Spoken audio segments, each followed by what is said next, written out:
and welcome back to Allods Online. Right now I'm going to start doing my guild dailies.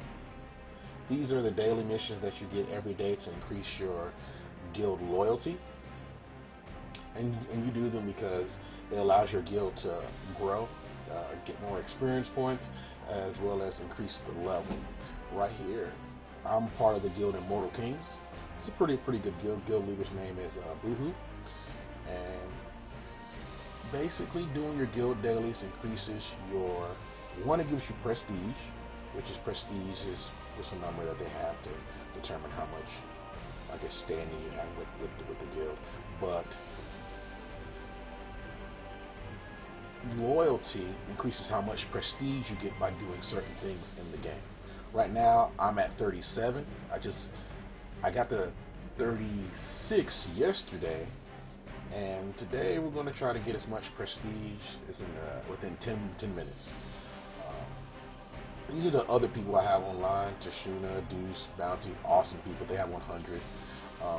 Usually there's a quicker way you can get more loyalty, and that's to get these items called Symbols of Gold. But we're going to do it the hard way because it's just more fun. I don't like cheating or anything, so we're just going to go ahead and do it the normal way by just doing the dailies.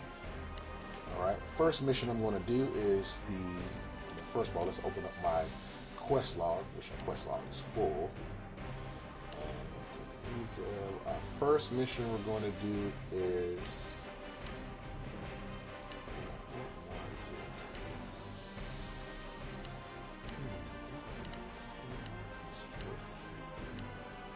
first, we're going to do dueling.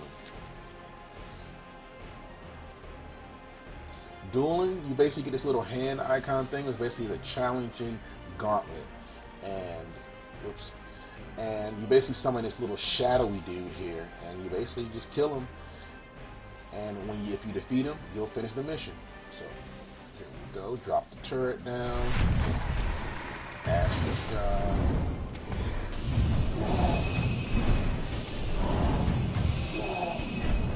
He is gone. Not 122 DPS. That's not bad. A lot of classes can do it better. But I just started back again, and my gear isn't the way I want it to be. So yeah. So anyways, we killed the shadow foe, and now we're going to complete it. Awesome. Now the quest I was looking for was No One's Left Behind, and this quest is very easy. All you do is just go into the trade tab menu and purchase these Symbols of Mercy. Complete the quest, and that's it. Alright, the next one we're going to do is we're going to do the Eulogy, which all it really is you go into different spots in town and telling about how good your guild is.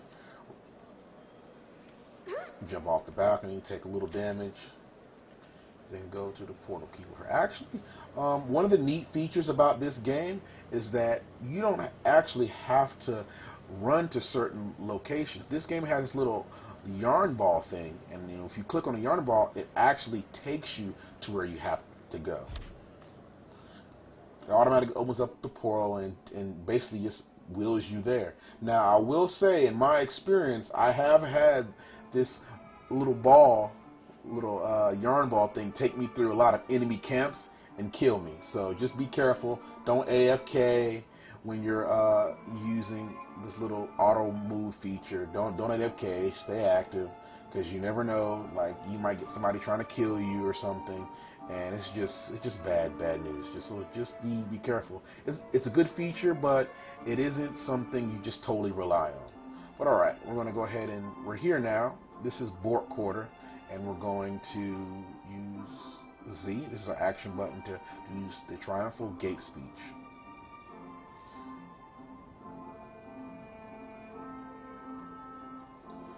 Oh man. Alright, we're done with that.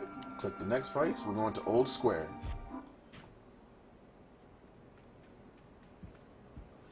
We're here. He's going to say his little speech. His little orc guy walking by. And then we're going to go to the next one. All right, this is Victory Park. There's more police and stuff around here. Here we go. We're gonna go do our.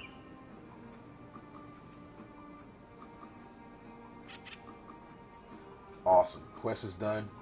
No real big headache. Now the next one we're gonna do is, let's see, the Herald. Bring the Herald symbol. Okay, we are going to do Punisher.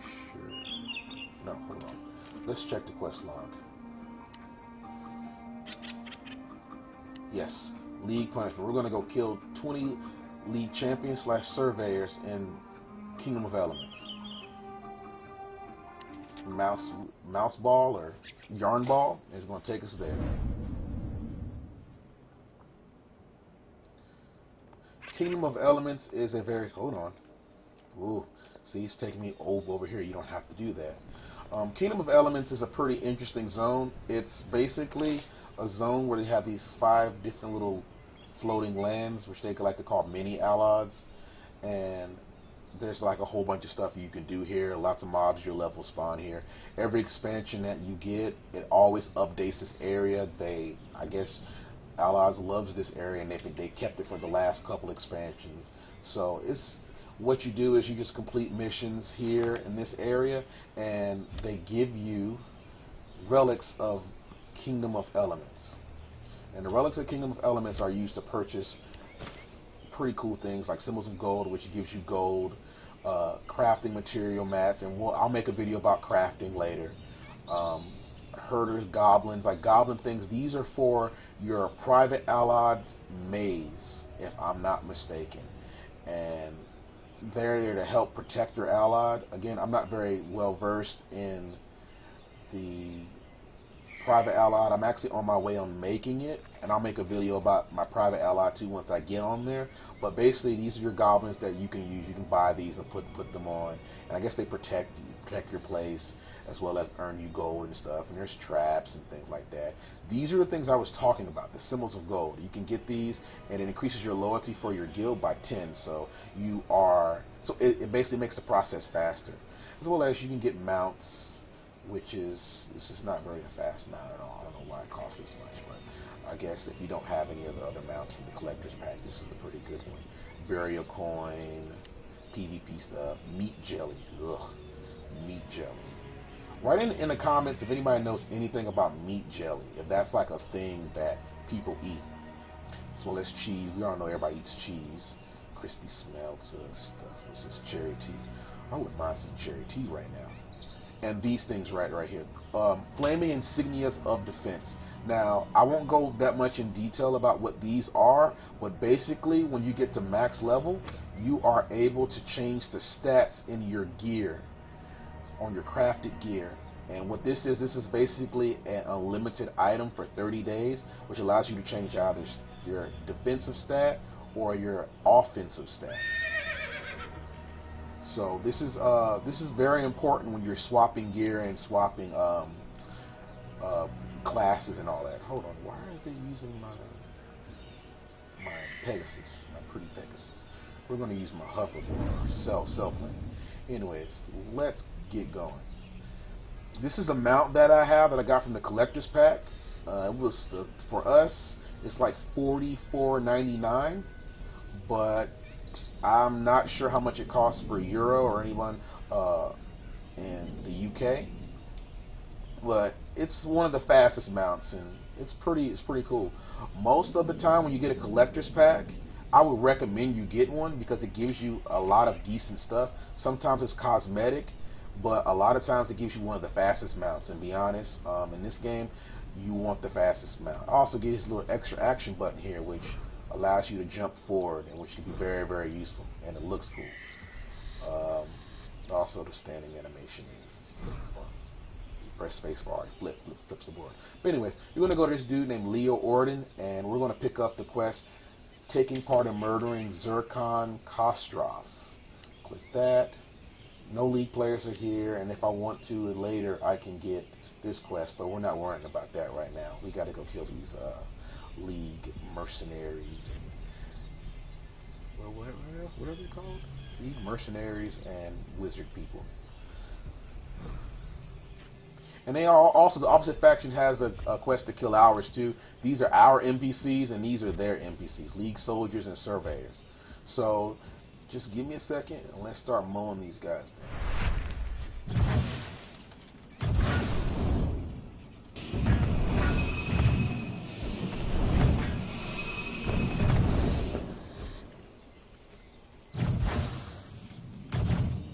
Now right now I'm not really trying to do a proper rotation because these guys are killed very easily anyways.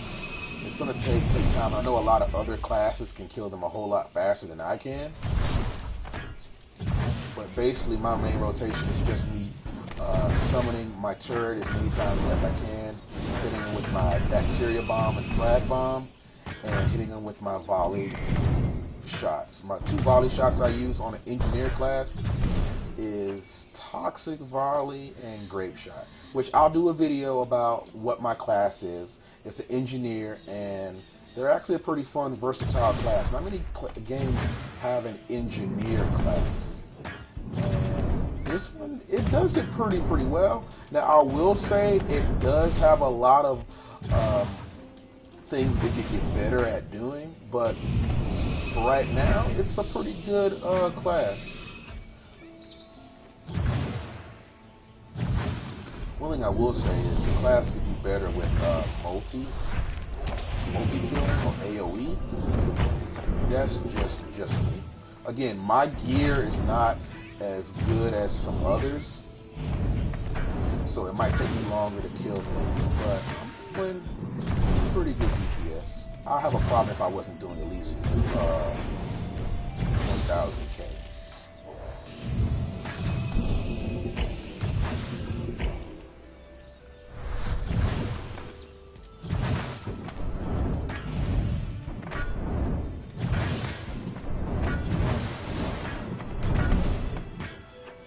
Also, when you fight more than one mob here, you get a buff. And I'll show you again what that looks like.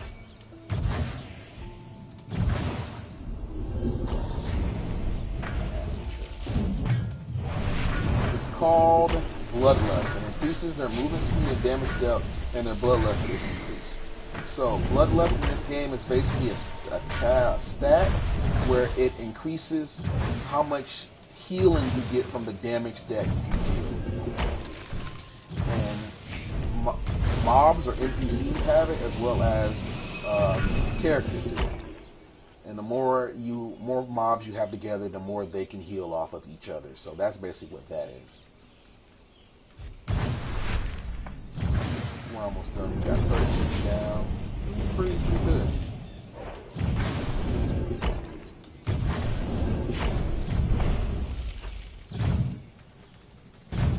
I know some of you are, if you're watching this, I know some of you are looking at it like, wow, this is awesome, but I have no idea what this guy is doing. Like, don't worry, guys. I will make a video showcasing this class and probably a multitude of others just to let you know what the game is about and what you're getting yourself into. But right now, this is just doing the dailies. Now, a lot of people who play MMOs. Wow, hold on. I just got a brain fart. If you're new to this channel, which, you know, this is one of my second videos, I will probably get more brain farts. But to finish what I was trying to say is that this is a pretty good MMO. This was developed by a Russian, I guess, production company, you know, gaming company, and they did a pretty good job with this. I totally forgot what year it started or when it came out, and I think it's modeled after an actual comic book or another like board game or something. But don't quote me. I'll get some clarity on that later. But it's going through a lot of changes since beta. So, anyways, we just got finished killing all of the league champions and surveyors, and now we're going to kill Zircon Kostrov. Now, one thing I will say is I've killed this guy plenty of times before, and in the past he's been very easy, but this patch, me coming back to play, they made him much more harder than he actually is. So I'm gonna have to pull all my stops out. I gotta pop all my cooldowns on this guy. So let's go.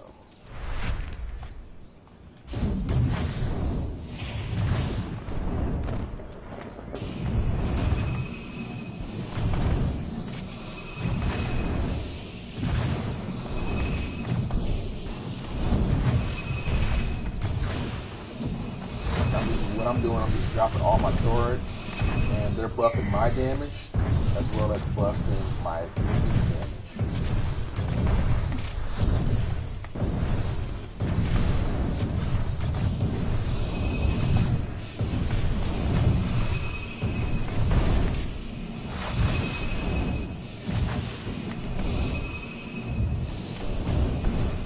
And he is done and dead.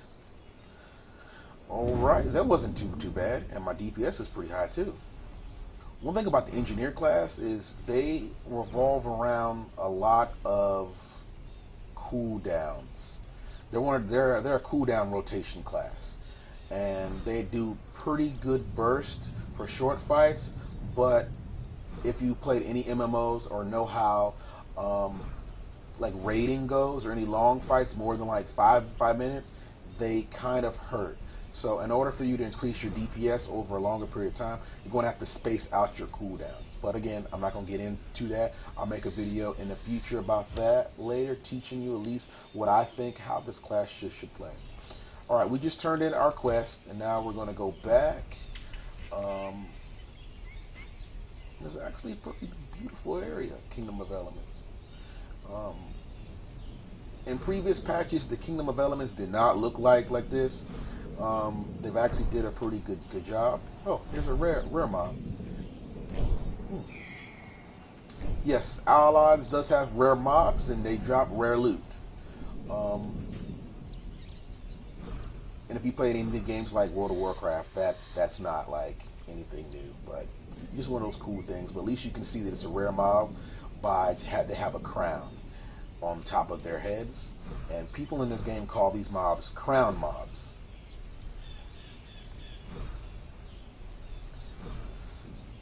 Right, we're back. Okay. Let's see. These are pretty square. This is when I get lazy. Just gonna go click my auto move, and it's gonna take me where I gotta go. Right now, this is the pay-to-play server that I'm on, and it's called pay-to-play because they have two servers right now. The first server is the free-to-play, which you basically, it's free-to-play. You can log in, you create your character, you can level up, but it has a cash shop. And my experience with that is not a good one, but that's just because when you have cash shops, it's always a pay-to-win mechanic. And I think they've gotten better with it over the years, but it's still, in my opinion, not worth it. I'd rather spend the subscription fee that I pay here, which is $11 a month, which is not bad for an MMO, and be able to have, the same opportunities to, level up and PvP on the same playing field as other characters. But anyways, we are here back at the Guild Master. I'm going to turn in my quest. And that's it. Hold on. Whoop, Symbol of Mercy. Let's get that one. I totally forgot. I guess I didn't get that one earlier. That. Put it in. And I guess you can just keep doing this over and over again. If you have the gold to do it, because they do cost 1,000. Actually, each time. I think you only do it 3 times a day, or if not more. I think it goes up each time you do it. It costs like 500 the first time, then 1,000 and 1,700. If this is another fast track to get you more prestige and loyalty, personally, I'd rather save your gold, because you're going to need that gold for creating gear and other things. And I'll make another video about how the crafting system works and gear system works. But alright guys, that is it for doing the dailies. Thank you guys for joining me, and I will see you guys in the next video. Bye.